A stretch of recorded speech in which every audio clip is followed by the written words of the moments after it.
Hello everyone, this video is about Killteam Volkus and I'm going to show you a way to paint it in a very efficient way. Hello. When I opened this box, I quickly realized that if I use the brush, it will take me a life to paint all this terrain. So I need to figure it out, more efficient way to do it. If you just follow other YouTubers or also the Games Workshop, it will take me weeks to complete this terrain. There are too many details. It's marvelous, it's beautiful because it's highly detailed, but this means a lot of work. So it's very important, for me at least, be efficient. And one of my conclusions is to paint as much as I can on the sprue, like this one, or this one. Like I show in other video, for me it's very efficient to use markers. Here I have a bunch. Markers are widely used by Japanese hobbyists for gunpla, so I believe they can be used also for Warhammer. And this marker, they have a quite soft and thin tip, which allow me to cover also the small recesses. The marker, they have several advantages. Besides don't bending like a brush, you don't need to dip in the color every time. You don't need to dose the color on the tip of the marker, and you don't need to clean it. When you start, you finish. So it's very efficient, very fast. And for big terrain like this one, the efficiency is one of the key to enjoy and to have quickly this piece of terrain on the table.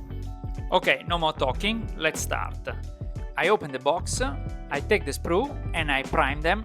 I use this rattle can, is a silver gray, which is a gray a little bit darker than the one suggested by Games Workshop, and I try to spray evenly on both sides of the sprue.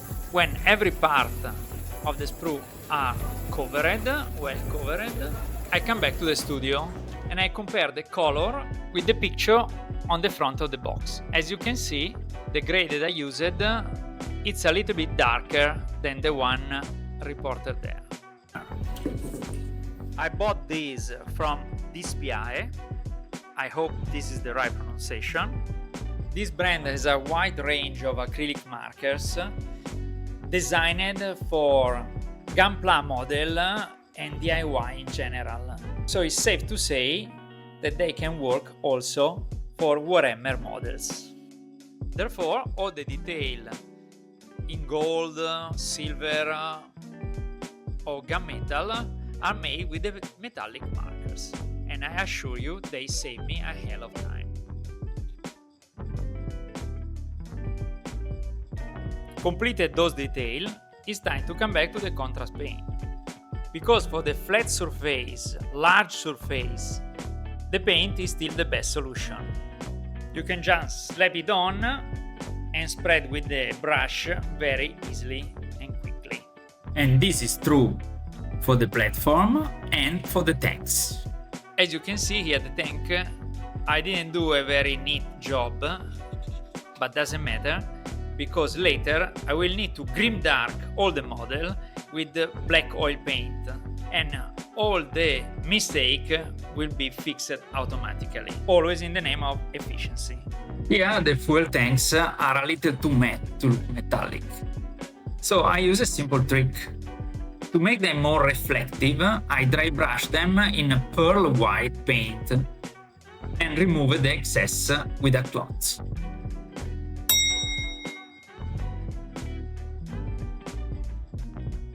It's time to come back to use the markers. There are three types of light source on this terrain. Spotlight, the round one, wall lights, and this kind of neon with the rectangular shape.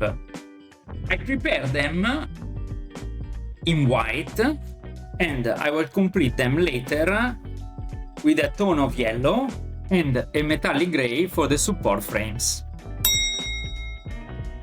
And as you can see, the job is almost complete, with 90% of the piece painted on the sprue. About the two amazing Killteam logo, I made a dedicated video because they deserve it. Here I just show you the final result. But spoiler for you, I use markers and brush for fine details. After a good wash of black oil paint, it's time to cut the piece out from the sprue. Some final touch to make it look more realistic before to assemble all the piece together. Some drops of super glue here and there, and the terrain is complete. The fuel tanks, the corners, and the platform. And voila! I'm quite happy with the final result. Yeah, it might need a few small fixes, but I think it's pretty good. And most importantly, it's ready for the tabletop. Well, that's all. This is how I painted my first Games Workshop terrain. I think it's awesome. The process was not too bad and also relatively quick, thanks to the use of the markers. Thanks for watching, and don't forget to like and subscribe if you like the video. Ciao!